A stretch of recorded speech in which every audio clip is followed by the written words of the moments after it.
Hi everyone. So today we'll be discussing about different question types in listening and their problems which we face. So the topic of discussion for today is description of listening on different question types. Question types. There are 10 questions for each recording, meaning the entire section contains 40 questions. These 40 questions falls into 6 categories which are explained below. The number of each question types varies, but there is usually an even distribution between the 6 categories.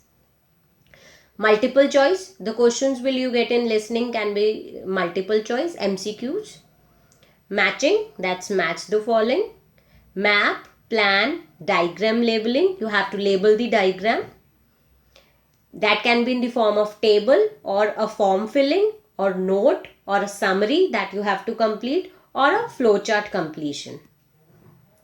Sentence completion or a short answer type in which you have to give one word answers. So today we'll be discussing about what are the difficulties that generally we face in IELTS multiple choice questions. So it's very common that we all face problems while we are giving answers or choosing the answers when we are doing listening, especially for multiple choice questions. The first problem is hearing all the words. See, it's very common that when we listen to the audio, so when we are replying the answers, we just listen all the words together or the sentences in a fluent way. So we generally get confused that which option would be our answer. So it creates a mess in our mind that what could be the answer because speaker has spoken all the 4 or 3 options. So this can be one of the difficulty that we face while doing MCQs. Second is similar choices. It's very common that options which we are listening somehow are same. So we get confused that which answer can be the appropriate or what is the exact answer of that similar choices, because when speaker give the option he speaks all the 4 or 3 options, so it's very common that we get confused that which one is a correct option. Paraphrases and synonyms. Third thing is paraphrases. So when they are framing, when they are different speakers are there, so the dialogue speaking is there, so we are unable to get the answer according to the speaker's voice because we doesn't know how to phrase, how to listen, how to give the particular answer to the word, because word I am saying that's synonyms and vocabulary. See, it's very common and it's very general that in listening you will get lot of vocabulary, lot of similar words, lot of synonyms. So you should know as much as synonyms you can learn. So this is the particular difficulty that we don't know the same meaning of the particular word. So we give wrong answer to the MCQs. Next is a different order. Might be it's very rare in case of multiple choice question that the speaker who is speaking or a set of discussion, it can be there between the two speakers or more than two speakers, and they are giving the answers and giving to the replies in a different order. So in hurry we just give the answer what the speaker is saying initially, so that would be a blunder. So we are doing some mistake here. You have to listen to the ultimate answer because the order can be different. It's very rare the order will be different, but they generally speak in a sequence, but you have to wait for the ultimate answer. Never give answer in hurry. So let's take an example. See, here you can see a question. The man would mainly take calls from people. That means my question is, the man would mainly take calls from people. Now my keywords, what you have to do in MCQs, always mark the keywords or circle the keywords that would give you the answer.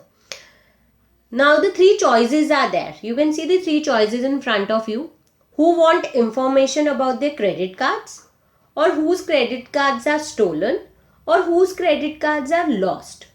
So these are two ways. There are two ways to do multiple choice. So one could be listen to the correct answer. The one trick is that if the two speakers are there or one speaker is there, the person who is speaking is giving the statement. So the first statement according to the question or the marked keyword can be my answer. The second way to do is eliminate incorrect answers. So how we can eliminate the incorrect answers? For example, see in this. Now you have to read the answer, highlighted keywords carefully. What we are saying, the man would mainly take calls from people. Now I am having three choices. Who want information about their credit cards, whose credit cards are stolen, or whose credit cards are lost. So let's see the tape script which we are having in front of us. Women said, you would find that most callers would be people wanting to check the balance on their cards, query payments made, and so on. The men asked or put up the question, and from those who have had their cards stolen? So the woman or the lady replied again, no, they ring another number for that emergency line. People also call that number if they lose their cards. That means the person will not receive the calls whose credit cards are stolen.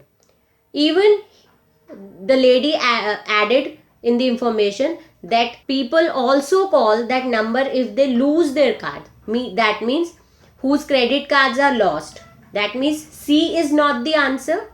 B, of course, not the answer because lady said no for that. So my answer, the remaining answer is A. So if we are eliminating the incorrect one, that's B and C, so obviously my answer is A. And the first way which I told you that you can do like this, that the lady initially said that you find that most caller would be, most, that means mainly, would be people wanting to check the balance on their cards or query payments made and so on. That means who want queries, that means who want information. Now information, query, again my synonym, information about their credit cards. Though the man mainly would take, so the man would be dealing with the calls only for the information about the credit cards, not for the credit cards which are stolen or which are being lost. So this was the two tricks that we can do and we can follow while doing multiple choice. So in our next video, we'll be discussing about different question types. Till then, keep on practicing multiple choice questions. Thank you.